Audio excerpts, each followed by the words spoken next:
Thermal conductivity of metals. Thermal conductivity metals की find करने के लिए हम कुछ पॉइंट्स पहले अज्यूम करेंगे, कुछ बातें अज्यूम करेंगे, जिनमें से पहला पॉइंट ये है हमारे पास कि metal consist of 6 positive ion in sea of electrons. In general there will be a 1 और 2 इलेक्ट्रॉन्स पर आयन। इसका मतलब है कि हमारे पास, हमें पता है मेटल में एटम्स होते हैं और एटम्स में क्या होगा कि फ्री इलेक्ट्रॉन होंगे। फ्री इलेक्ट्रॉन होने का मतलब ये है कि उनके आउटरमोस्ट शेल में जो इलेक्ट्रॉन होंगे वो क्या करेंगे, बाउंड नहीं रहेंगे, वो फ्री हो जाएंगे, उनसे अलग हो जाएंगे। तो जब इलेक्ट्रॉन अलग हो जाएंगे एटम से, इसका मतलब है जो रिमेनिंग एटम होगा वो क्या होगा, हमारे पास आयन होगा। तो यहाँ पे यही बताया गया कि हमारे पास 6 नंबर ऑफ आयन्स होंगे और उनके कॉरेस्पॉन्डिंगली इलेक्ट्रॉन्स कितने हो सकते हैं, एक आयन के 2 इलेक्ट्रॉन्स हो सकते हैं, 1 इलेक्ट्रॉन हो सकता है। ठीक, ये ऐसे ही है कि आपके पास अगर हम इसको देखें कि हमारे पास क्या हो, एटम अगर मैं यहाँ पे बनाती हूँ, लेट्स सपोज ये मेरे पास क्या है, एटम है, ठीक है। इसी तरह मैं एक और एटम बना देती हूँ, ठीक, शेल्स, ये शेल्स बना रही हूँ मैं आपके पास, ठीक। और इस तरह अगर आप शेल्स में देखेंगे और आप देखें कि आपके पास शेल में हम कहते हैं कि इलेक्ट्रॉन है, क्या है, इलेक्ट्रॉन है।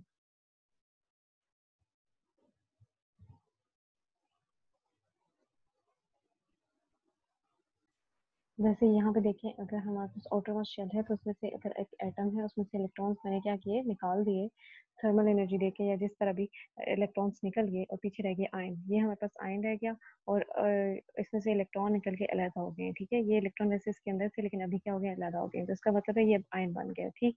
इसी तरह हम कहेंगे कि हमारे पास जो होता है थर्मल कंडक्टिविटी में, मेटल्स जो होते हैं उनमें फिक्स्ड पॉजिटिव आयन होंगे और उसमें इलेक्ट्रॉन होंगे, एक आयन के साथ 1 और 2 इलेक्ट्रॉन हो सकते हैं, ठीक। दूसरा हम कहेंगे कि हमारे पास इलेक्ट्रॉन्स परफेक्ट गैस बिहेव करेंगे और ट्रांसपोर्ट करेंगे थर्मल एनर्जी हॉटर रीजन से कोल्डर रीजन की तरफ, ठीक है। थर्मल कंडक्टिविटी यानी इलेक्ट्रॉन जो होगी उनके पास एनर्जी होगी और मोमेंटम होगा, वो ट्रांसफर करेंगे हॉटर रीजन से कोल्डर रीजन की तरफ, ठीक। और इसके बाद हम देखते हैं कि each electron travels a distance L in a mean free time top before collide with a positive ion where it gives up all its thermal energy. Each electron कितना डिस्टेंस ट्रेवल करेगा, अल ट्रेवल करेगा before colliding. ये exactly वही है जो हमने electrical conductivity में देखा था। जैसे ये देखिए, एक इलेक्ट्रॉन यहाँ से यहाँ तक डिस्टेंस जो ट्रेवल करे वो क्या है, हमारे पास टॉ है, टॉ टाइम करे इसका। और दूसरा इसमें क्या था कि हमारे पास डिस्टेंस कितना है, एल है, एल डिस्टेंस ट्रेवल कर रहा है। और बिफोर कोलाइडिंग, नेक्स्ट कोलिजन, दो कोलिजन के बीच का डिस्टेंस जो है वो हमारे पास क्या है, एल है, और तो उसका मीन फ्री टाइम है, ठीक। वो इतना डिस्टेंस ट्रेवल करेगा इसमें मेटल्स के केस में। Only those electrons that lie within the range kT of the Fermi energy are active in the transport process.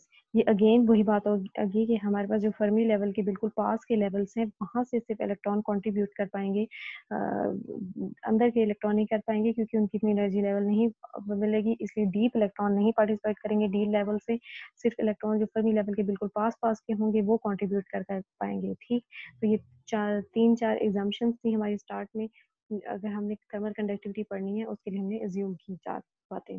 फिर उसके बाद देखते हैं कि हमने सपोज किया एक सिस्टम, लेट्स सपोज कि मेरे पास कोई मेटालिक बॉक्स है और उसमें मैं कह रही हूँ कि मेरे पास उसकी एक साइड हॉट साइड है जिसका टेम्परेचर T1 है, दूसरी साइड मेरे पास कोल्ड साइड है जिसका टेम्परेचर T2 है, और मैं देख रही हूँ दोनों साइड में डिस्टेंस, मैंने दरमियान से एक फिक्स पार्ट से मैंने उसको डिवाइड किया हुआ है, और मैं देखती हूँ दोनों साइडों पे एक साइड का टेम्परेचर ज़्यादा है, T1 का ग्रेटर है एज कम्पेयर टू T2।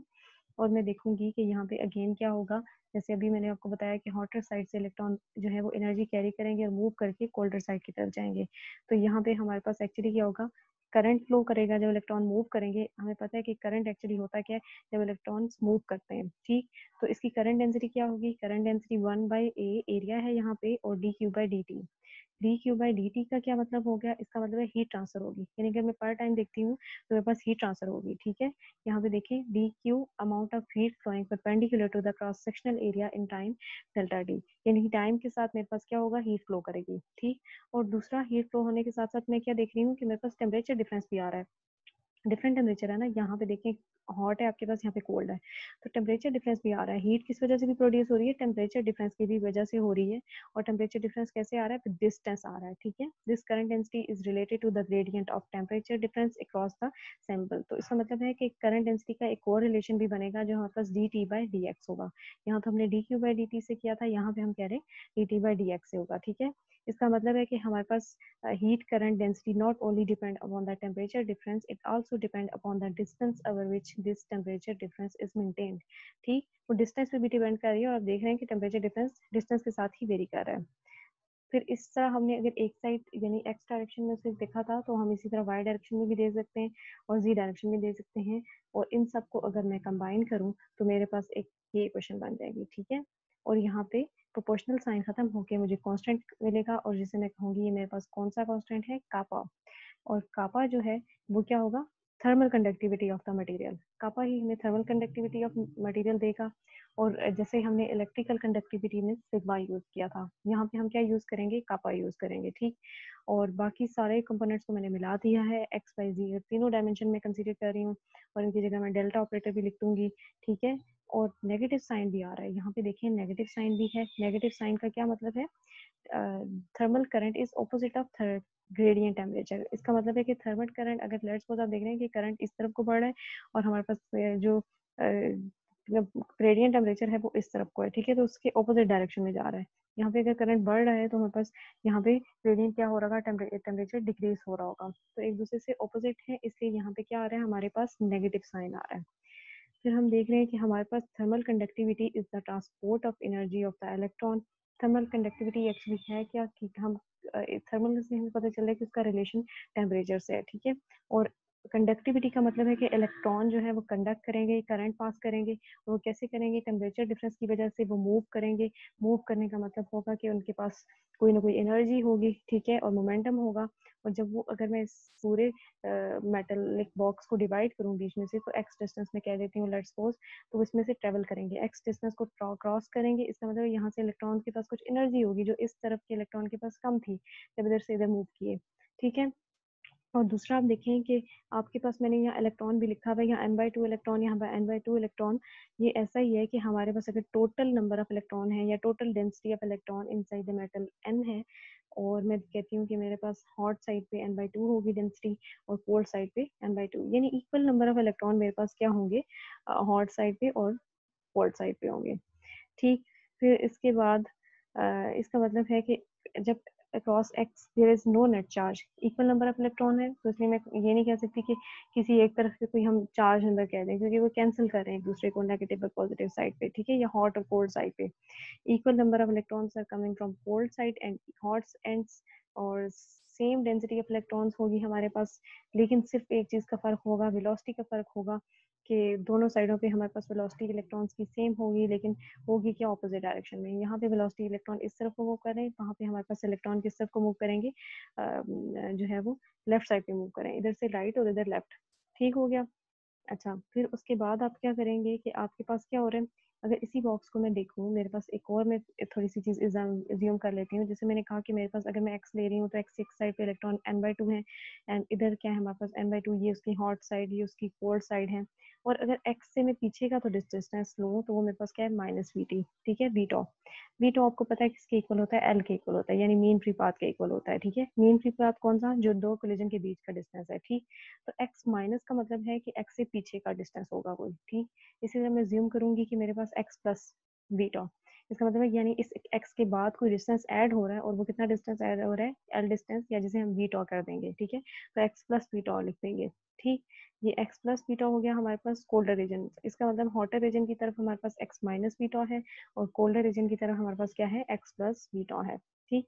और इससे भी मुझे पता चल रहा है कि जो x माइनस बीटा होगा इसमें ज़्यादा एनर्जी होगी, क्योंकि ये हॉटर रीजन की साइड पे है, जबकि x प्लस बीटा जो है इसमें क्या होगी, लेस एनर्जी होगी, क्योंकि ये मेरे पास किस तरफ है, कोल्डर रीजन की तरफ है, ठीक। और अगर इनकी एनर्जी को मैं ऐसे लिख लूँ, तो मेरे पास कैसे होगी, energy of the electron on the hotter and side हमारे पास क्या होगी, x माइनस बीटा, ठीक। और वो लिखूंगी मैं E, और मैं लिखती हूँ यहाँ पे ब्रैकेट में T, और T as a function of x minus beta, और ये आपके पास एनर्जी बन रही है हॉट साइड पे, ठीक है, हॉट साइड पे x माइनस बीटा था। सिमिलरली हम कोल्ड साइड के लिए देखेंगे, सिर्फ फर्क इतना होगा कि वहाँ पे x प्लस बीटा आ जाएगा, ठीक। अब इनकी कुछ एक्सपेंशन करके इसको खोल के देखते हैं कि हमारे पास क्या होगा। फिर सेम अगर देखते हैं हमारे पास net heat flux from the hot end to the cold end, अगर मैं कहती हूँ हीट फ्लक्स जो है मेरे पास हॉट एंड से कोल्ड एंड की तरफ क्या होगा, मैं लिखूंगी n/2, यानी टोटल नंबर ऑफ इलेक्ट्रॉन जो हॉट साइड से जा रहे हैं, और दूसरा उनकी वेलोसिटी, ठीक। और तीसरा मैं क्या ले रही हूँ, उसमें क्या है आपके पास एनर्जी है, एनर्जी के साथ मल्टीप्लाई कर दूंगी, ठीक है, यहाँ पे। तो और एनर्जी में आप नोट करें कि यहाँ पे माइनस का साइन है, इसका मतलब है कि हॉट साइड है, ठीक है, हॉट साइड की बात करें तो माइनस आएगा। सेम आपने क्या करना है, अगर आप net heat flux from the cold end आप बात करते हैं तो आपके पास क्या होगा, same is as it is, जैसे ऊपर हमने लिखा टोटल नंबर ऑफ इलेक्ट्रॉन जितने कोल्ड साइड पे जो n/2 है, उनकी वेलोसिटी क्या है, -v, ठीक है, और एनर्जी क्या होगी, E होगी, और यहाँ पे x प्लस बीटा होगा, क्या होगा, x प्लस बीटा। और अगर मैं देख रही हूँ, ये देखें अगेन आपको मैंने बताया था n/2 डेंसिटी ऑफ इलेक्ट्रॉन्स है, ठीक, v उसकी वेलोसिटी ऑफ इलेक्ट्रॉन है, और ये एनर्जी है इलेक्ट्रॉन। ये हम कैसे डिटरमिन करेंगे, ये हम डिटरमिन करेंगे by the local temperature at x minus beta. और ये हम कैसे डिटरमिन करेंगे, लोकल टेम्परेचर, लोकल टेम्परेचर का क्या मतलब, यानी कि इस पॉइंट पे एग्जैक्टली मैं इस पॉइंट पे, लोकली का मतलब है कि मैं इस पॉइंट पे एग्जैक्ट टेम्परेचर फाइंड करके देखूं कि अभी क्या है, ठीक है, और एनर्जी यहाँ से फाइंड कर लूँ। सेम इधर मैं कोल्ड साइड पे इसी टेम्परेचर पे, यानी इस लोकल पॉइंट पे फाइंड करके एनर्जी देखूं कि मेरे पास एनर्जी क्या है, ठीक। और फिर उसके बाद मैं क्या करती हूँ कि नेट हीट फ्लक्स फाइंड करूंगी, क्योंकि ये तो मैंने दोनों जो नेट हीट फ्लक्स फाइंड किए थे, ये मेरे पास लेफ्ट साइड और राइट साइड यानी हॉट और कोल्ड साइड के थे। अब मैं सारे सिस्टम के इकट्ठे देखना चाहती हूँ, तो मेरे पास क्या होगा, एक्स पॉइंट के क्रॉस क्या हुआ, मैं कहूँगी net heat flux across x point, यानी एक्स पॉइंट पे दोनों तरफ से हीट फ्लक्स था, यानी अगर आप देखें तो आपके पास यानी कोल्ड साइड से भी था और हॉट साइड से भी था। तो मैं देखती हूँ कि इस एक्स पॉइंट पे एक्चुअली जब क्रॉस करेगा तो तब नेट फ्लक्स हीट फ्लक्स क्या होगा। उसके लिए मैं क्या करूँगी, लेफ्ट हैंड साइड और राइट हैंड साइड को मैं क्या करूँगी, ऐड कर लूँगी। मैंने इनको ऐड कर लिया, तो मैं देखती हूँ कि अगर मैं एक साइड को, लेट्स सपोज अभी मैं एक साइड को ले रही हूँ जो मैंने हॉट साइड ली थी, उसकी एक्सपेंशन कुछ कर रही हूँ, उसमें से देखती हूँ कि ब्रैकेट के अंदर की जो टर्म है टी एक्स माइनस बीटा, अगर इसकी मैं टेलर एक्सपेंशन करूँ तो मेरे पास क्या बनेगा, टी एक्स, ठीक है, टी एक्स, और फिर उसके बाद मैं कहती हूँ कि माइनस बीटा और D T by D x बनेगा, प्लस हाई टर्म्स होंगी जिनको मैं अभी निगलेक्ट कर दूंगी, और मैं देखती हूँ कि मेरे पास beta D T by D X जो है वो किसके इक्वल होगा, डेल्टा टी। लेट्स सपोज मैंने किया कि वो मेरे पास किसके इक्वल है, डेल्टा टी के, तो मैं वो उसको इसकी जगह लिख दूंगी। इसका मतलब है कि मेरे पास जो है टी, वो किसके इक्वल आ जाएगा, टी एक्स माइनस बीटा, वो T X as minus delta T के इक्वल आ जाएगा, ठीक है। और अगेन इसकी अगर मैं टेलर एक्सपेंशन करूँ कि मैं ई की एक्सपेंशन करूँ, पहले मैंने टी की थी, तो मेरे पास क्या बन जाएगा, देखिए यहाँ पे एक्स माइनस बीटा, इसकी जगह टी माइनस डेल्टा टी, जो मैंने ऊपर फाइंड किया अभी टी माइनस डेल्टा टी, ये वो आ गया, ठीक। अब मैंने इसकी टेलर एक्सपेंशन की, मेरे पास क्या आ जाएगा, E as a function of T आ जाएगा, यहाँ पे माइनस डेल्टा टी, और यहाँ क्या हो जाएगा, D E by D T, ठीक, प्लस नेग्लेक्टेड टर्म्स, यानी हाई टर्म्स को मैंने यहाँ पे अगेन निगलेक्ट कर दिया और मैंने ये दो टर्म ले ली। अगर मैंने ये दो टर्म ले ली और इनमें भी मैं देखती हूँ कि मेरे पास डेल्टा टी जो है उसकी मैंने वैल्यू लिखी हुई थी, मेरे पास क्या थी, बीटा थी, और D T by D x थी, और साथ में बस D E by D T. तो मेरे पास ये क्वेश्चन नंबर बन जाएगी, क्वेश्चन नंबर 10। सेम आप एज इट इज उसके सारे स्टेप करके देखेंगे तो आपके पास एक्स प्लस बीटा, यानी कि कोल्ड साइड पे भी आपके पास एनर्जी की एक्सपेंशन से जो वैल्यू आ रही होगी वो ये आ रही होगी। सिर्फ एक फर्क है, यहाँ पे आपके पास माइनस साइन है, यहाँ पे आपके पास क्या साइन आ जाएगा, प्लस आ जाएगा, ऑपोजिट साइन की वजह से। यहाँ पे क्वेश्चन में तो माइनस आ रहा है, लेकिन यहाँ बी के साथ माइनस था कोल्ड साइड पे, तो वो ऐड होके प्लस हो जाएगा, दोनों मल्टीप्लाई होके प्लस में दे देगा आपको, ठीक। फिर उसके बाद मैं देखती हूँ कि मेरे पास हीट फ्लक्स जो है, नेट हीट फ्लक्स जो मैं फाइंड कर रही हूँ एक्स पॉइंट पे, वो क्या होगा, J Q is equals to n/2 V E, यानी एनर्जी की value plus n/2 minus V E, और ये आ गया, ठीक। अब मैं एनर्जी की वैल्यू इसके अंदर इंसर्ट कर दूंगी, जो मैंने अंदर ये पुट कर दी हॉट साइड पे, यहाँ पे मैंने कोल्ड साइड के लिए कर दी, और मैं यहाँ देख रही हूँ कि माइनस भी था तो माइनस इधर हो गया, तो ये माइनस हो जाएगा यहाँ पे, ठीक है। और फिर उसके बाद मैंने अंदर की ब्रैकेट को भी खोल दिया, यानी n/2 v जो है वो अंदर पहले इस टर्म के साथ फिर इसके साथ मल्टीप्लाई होगा, फिर इसी तरह कोल्ड साइड पे भी मल्टीप्लाई होगा। तो मैं देखती हूँ कि मेरे पास यहाँ माइनस की वजह से यहाँ पे जो है ना प्लस था, तो ये भी माइनस हो जाएगा। कौन सी चीजें जो कैंसिल हो रही है आपस में, एक दूसरे के साथ कटिंग हो रही है, वो हमारे पास ये फर्स्ट टर्म और थर्ड टर्म जो है आपस में कट जाएंगी, बाकी जो है हमारे पास ये बच जाएगा। उसमें से भी आप देख रहे हैं कि दोनों जो है क्या है, अगर मैं उनका वो लेती हूँ सॉल्व करती हूँ मज़ीद, तो मेरे पास यहाँ पे 2 ख़त्म हो जाएगा। बाकी इक्वेशन मेरे पास ये बच जाएगी, ठीक। और ये net heat flux flowing in X direction में अगर मैं देख रही हूँ, नेट करंट फ्लोइंग डेंसिटी जो है वो हमारे पास किस तरफ को है, एक्स डायरेक्शन में आ रही है हमारे पास, ठीक। और अगर मैं ये वाली इक्वेशन नंबर 12 और इक्वेशन नंबर 2 जो शुरू में मैंने बात की थी कि अगर एक्स डायरेक्शन में लूँ तो वो मेरे पास क्या थी, minus kappa D T by D X, ठीक है। तो कापा यहाँ से मैंने एक्चुअली फाइंड करना है, कापा कैसे फाइंड करूँ, ये के नहीं है, यहाँ पे कापा है, ठीक। तो यहाँ पे मैं देखूंगी कि मेरे पास कापा कैसे फाइंड होता है। इसमें हम देखेंगे कि आप कापा फाइंड करना है हमने, तो हम इन दोनों इक्वेशन को, क्योंकि दोनों जो है हीट करंट डेंसिटी के इक्वल हैं, तो उससे हम इक्वेट करेंगे और कापा की वैल्यू निकालेंगे, ठीक। इसमें जो है वो आपके पास D T by X cut जाएगा और कापा जो है वो आपके पास नेगेटिव नेगेटिव साइन भी कट जाएगा, इसके इक्वलेंट आ जाएगा, ठीक है। यहाँ से आपके पास कापा की वैल्यू आ गई है, यानी कि करंट थर्मल कंडक्टिविटी की वैल्यू आ गई है। अच्छा, इसमें आप देखें कि D E by D T हमारे पास क्या है, D E by D T जो है वो सी वी, यानी कि हमारे पास किसके इक्वल है, स्पेसिफिक हीट या हीट कैपेसिटी के इक्वल है। और change in internal energy as a function of temperature जो है वो हमारे पास हीट कैपेसिटी के इक्वल होगा। और इसमें देखें कि 3/2 के बी आपके पास आ रहा है, ठीक है, इलेक्ट्रॉन हीट कैपेसिटी के इक्वल आ रहा है, ये 3/2 के बी के इक्वल होती है, D E by D T के इक्वल होती है, ठीक। इससे आप इक्वेशन नंबर 14 को मॉडिफाई कर सकते हैं, यानी इस टर्म की जगह हम सी बी लिख देंगे, हीट कैपेसिटी, और हमारे पास के कापा यानी ये हो जाएगा। और ये एक्स डायरेक्शन में हमारे पास 1 डायमेंशन के लिए कापा है। एन हमारे पास डेंसिटी ऑफ इलेक्ट्रॉन है, यहाँ पे वी स्क्वायर एवरेज वेलोसिटी है इलेक्ट्रॉन इनसाइड द मेटल जो भी है, तो हमारे पास स्कैटरिंग या कोलिजन टाइम है, और सी वी यानी specific heat of the electron inside the metal हमारे पास जो है वो ये है, ठीक है। 3 डायमेंशन के लिए हम क्या करेंगे, 3 डायमेंशन का मतलब है कि जिस तरह हम ये एक डायमेंशन के लिए हमने फाइंड किया, यहाँ पे एक डायमेंशन की एक्स वी एक्स हम लिख देंगे, के वाई लिखेंगे, वी वाई यानी वाई डायरेक्शन में देखेंगे, और जी में हम ये देखेंगे, ठीक है। और इसमें भी थोड़ा सा चेंजिंग आ जाएगी कि हमारे पास जो वी एक्स जो है यानी कि वेलोसिटी की वैल्यू है एक्स डायरेक्शन में, V X square average square वो इक्वलेंट होता है वी स्क्वायर बाई 3 के, ठीक है। और इसी तरह वी वाई स्क्वायर और वी जी स्क्वायर का भी हो जाएगा हमारे पास इसमें अगर हम तीनों को देखेंगे तो हमारे पास क्या बन जाएगा, तीनों ऐड होके हमारे पास 1/3 वी स्क्वायर हो जाएगा, ठीक है। इसका मतलब है कि अगर मैं जनरल टर्म में लिखूंगी तो मेरे पास वी स्क्वायर की जो टर्म थी एवरेज वाली वो वी स्क्वायर बाई 3 हो जाएगी, ठीक। और मेरे पास कापा जो है वो किसके इक्वल हो जाएगा, N V square tau C V by 3, ठीक।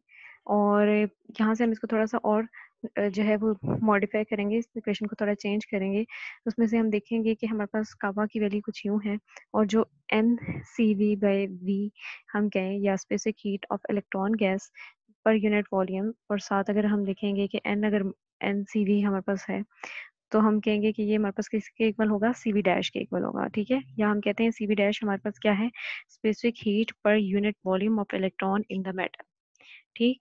ये हमारे पास specific heat per unit volume के हिसाब से अगर हम बात करेंगे तो हमारे पास सी वी डैश होगा जो एन सी वी के इक्वल होगा। इसका मतलब है ये एन और सी वी जो है यहाँ पे किसके इक्वल हो जाएगा, सी वी डैश के, ठीक। तो मेरे पास इक्वेशन में क्या बच जाएगा, 1/3 वी स्क्वायर टॉ और सी वी डैश, ये कापा के इक्वलेंट हो जाएगा, ठीक। और हम अगेन अगर रिकॉल करें तो हमारे पास specific heat per unit volume जो थी वो क्या थी, हमारे पास pi square by 3 density of state और के बी स्क्वायर टी के इक्वल थी, ठीक। और डेंसिटी ऑफ स्टेट किसके इक्वल थी, हमारे पास 3n/2 ईवी, 2 ईवी के इक्वल थी। तो यहाँ से हम देखते हैं कि हमारे पास डेंसिटी ऑफ स्टेट की वैल्यू में अगर इस बेसिक हीट के अंदर इंसर्ट करूंगी तो हमारे पास 3n/2 EF बन जाएगा, यहाँ से 3 कैंसिल हो जाएगा, और मेरे पास बच क्या जाएगा, पाई स्क्वायर बाई 2 n/EF के बी स्क्वायर और मल्टीप्लाई टी, ठीक है। ये स्पेसिफिक हीट की बन जाएगी, और मुझे पता है कि मेरे पास ई एफ की वैल्यू क्या होती है, 1/2 m वी एफ स्क्वायर हो जाएगा, ठीक।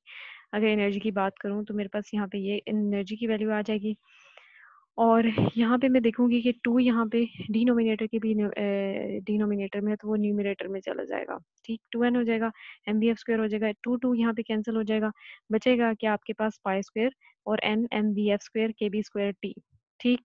और जो कापा की वैल्यू है वहाँ पे जो हमारे पास सी वी की वैल्यू थी यानी सी वी डैश की वैल्यू जो हमने लिखी हुई थी वो किसके इक्वल आ जाएगी, हम वो अगेन हम लिखते हैं हमारे पास 1/3 सी वी वी एफ एल के इक्वल, ठीक। यानी ये 17 इक्वेशन अगर मैं 16 में इंसर्ट करूँ, 16 रिकॉल करें आपके पास ये थी, ठीक है, बी स्क्वायर टॉ और सी वी डैश। देखिए यहाँ पे हमारे पास क्या था, 16 कुछ ये इक्वेशन थी, 1/3 सी वी वी स्क्वायर टॉ, और इसको अगर हम देखें तो मेरे पास 1/3 सी वी वी एल बन जाएगी, वी एल बन जाएगी। और हम देख रहे हैं कि वी टॉ जो है वो किसके इक्वल होता है, एल के इक्वल होता है। तो यहाँ पे क्या होगा, वी का स्क्वायर था, एक वी और टॉ मिलके हमारे पास एल बना देंगे, साथ एक वी रहेगा, ठीक है, ये रह गया वो वी एफ, और ये हमारे पास एल आ गया, ठीक है। अब सी वी की जगह मैंने वैल्यू पुट कर देनी है और यहाँ वी एफ एल हो जाएगा। जब मैंने सी वी की वैल्यू इसके अंदर इंसर्ट की है तो मैं देखूंगी कि मेरे पास क्या हो जाएगा, ये वैल्यू अंदर आ जाएगी, ठीक। और मेरे पास यहाँ पे वी एफ ऊपर भी है नीचे भी है, तो ये नीचे स्क्वायर है तो नीचे का एक कट जाएगा यहाँ पे, और S is equal to V tau के इक्वल है, या L is equal to V F tau के इक्वल हो जाएगा। मैं यहाँ पे लिख लूंगी कि मेरे पास एल की जगह वी एफ टॉ लिख दिया, तो मेरे पास अगेन जो इक्वेशन है वो क्या हो जाएगी, वी एफ स्क्वायर हो जाएगी, ऊपर भी नीचे भी, और यहाँ पे टॉ हो गया, ये दोनों आपस में कट जाएगा। पीछे जो बचेगी मेरे पास इक्वेशन वो होगी मेरे पास पाई स्क्वायर, और pi square by 3 N K B square by M T और टॉ, ठीक है। ये कापा की वैल्यू है मेरे पास। और आप देखेंगे कि आपके पास, अगर मैं देखूं तो मेरे पास क्या होगा, in pure metal electron distribution contribution is dominant at all temperature.